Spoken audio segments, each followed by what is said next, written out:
পাওয়া এতটাও সহজ ব্যাপার নয়। যদি তুমি লোকের কথায় নিজের পথটা ছেড়ে দাঁড়াও, তাহলে ওই পথ দিয়ে অন্য কেউ যাবে। তো সবাইকে স্বাগত আজকের ভিডিওতে।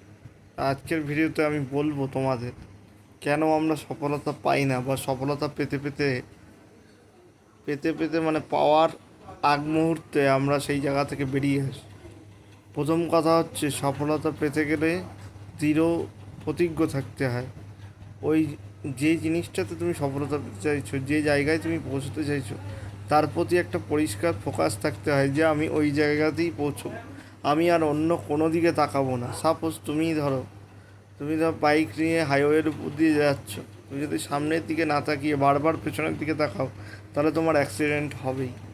তেমনভাবে আমাদের জীবনে আমরা যেটা ঠিক করি যে আমাদের গন্তব্য কারো গন্তব্য ইউপিএসসি, কারো গন্তব্য ডাব্লিউবিসিএস, কেউ যেতে চায় ডাক্তার ডাক্তারি পেশায়, কেউ অ্যাডভোকেট হতে চায়, কেউ বা হতে চায় এআই এক্সপার্ট বা ইঞ্জিনিয়ার।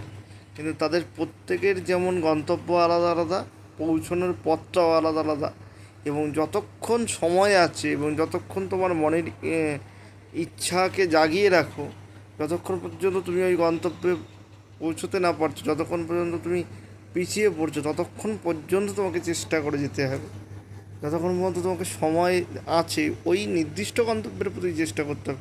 এমন নয় যে আজকে আমি ডাক্তারি পড়তে পড়তে আমার আর ভাল লাগছে না, আমি ওকালতি করতে চলে গেলাম। ওকালতি ভাল লাগছে না, 3 বছর করার পর আমি আর বেশি একটা জুৎসই করে উঠতে পারছি না, আমি ইঞ্জিনিয়ারিং পড়বো। এইভাবে তুমি কখনোই লক্ষ্যে পৌঁছবে না। একটি আজকে ম্যাগালনের কথা আমরা সবাই জানি। ম্যাগালন কী করেছিলেন? পৃথিবী প্রদক্ষিণ করেছিলেন। তিনি একদিকেই ক্রমাগত তার জাহাজকে নিয়ে গিয়েছিলেন এবং শেষে স্পেনের যে বন্দর থেকে তিনি যাত্রা শুরু করেছিলেন, সেই বন্দরেই কিন্তু তিনি এসে পৌঁছেছিলেন। তাহলে ম্যাগালন যদি চাইতেন যে আমি একবার বাঁ দিকে যাব, একবার ডান দিকে যাব, একবার সামনের দিকে যাব, একবার পেছনের দিকে যাব, তাহলে কি তিনি পৃথিবী প্রদক্ষিণ করতে পারতেন? তিনি মারা গিয়েছিলেন পৃথিবী প্রদক্ষিণ করার সময়। কিন্তু তার জাহাজ কিন্তু তার মৃত্যুর 3 বছর পর ঠিক সেই বন্দরেই এসে পৌঁছেছিল, যেই বন্দরে তিনি যাত্রা শুরু করেছিলেন। তাহলে তুমিও সেই স্থানেই এসে পৌঁছবে, বা যেটা তুমি চাইছো সেটাই তোমার সঙ্গে হবে। শুধুমাত্র প্রয়োজন কন্টিনিউয়াসলি সেই কাজটাই করে যাওয়া, যে কাজটা করবার জন্য তুমি বেরিয়েছিলে, যেই কাজটা করবার জন্য তুমি এগোতে চেয়েছিলে। আসল কথা হচ্ছে, যারা তোমাকে পেছনের দিকে টানছে, যারা তোমাকে ক্রমাগত বলছে তোর দ্বারা হবে না, সেই মানুষগুলো চায় যাতে তোমার না হোক।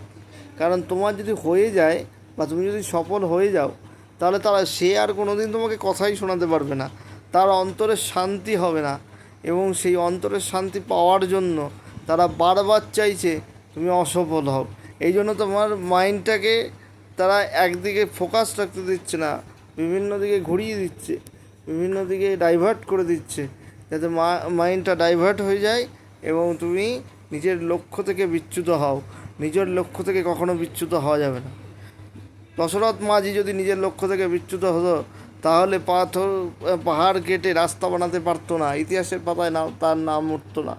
যদি মহারানা প্রতাপ নিজের লক্ষ্য থেকে বিচ্যুত হতেন, তাহলে মির্জাফরের বংশধরদের যেমন এখন বিশ্বাসঘাতক বলা হয়, মহারানা প্রতাপের বংশধরদেরও পাঁচাটা দালাল বলা হতো। কিন্তু না, মহারানা প্রতাপ কী করেছিলেন? মহারানা প্রতাপ নিজের লক্ষ্যের প্রতি অবিচল ছিলেন, যে আমি কখনোই অন্যের অধীনতা স্বীকার করব না। ভগৎ সিং নিজের লক্ষ্যের প্রতি অবিচল ছিলেন। নেতাজি নিজের লক্ষ্যের প্রতি অবিচল ছিলেন। তুমি একটা মানুষ দেখাও যে লক্ষ্যের প্রতি অবিচল না থেকে সফল হয়েছে, এমন মানুষ তুমি দেখাতে পারবে না। এমন ব্যক্তিত্ব পৃথিবীতে তৈরি হয়নি। কারণ যে ব্যক্তি নিজের লক্ষ্যের প্রতি স্থির থাকে না, তার কোনো দিনই পার্সোনালিটি তৈরি হয় না। আর যার পার্সোনালিটি থাকে না, সে কখনো সফল হয় না। আজ এইটুকুই বলার ছিল। সবাই ভালো থেকো, আর চ্যানেলটার পাশে অবশ্যই থেকো, সাবস্ক্রাইব করো। আবার নতুন নতুন ভিডিও নিয়ে আসছি শুধুমাত্র তোমাদের জন্য।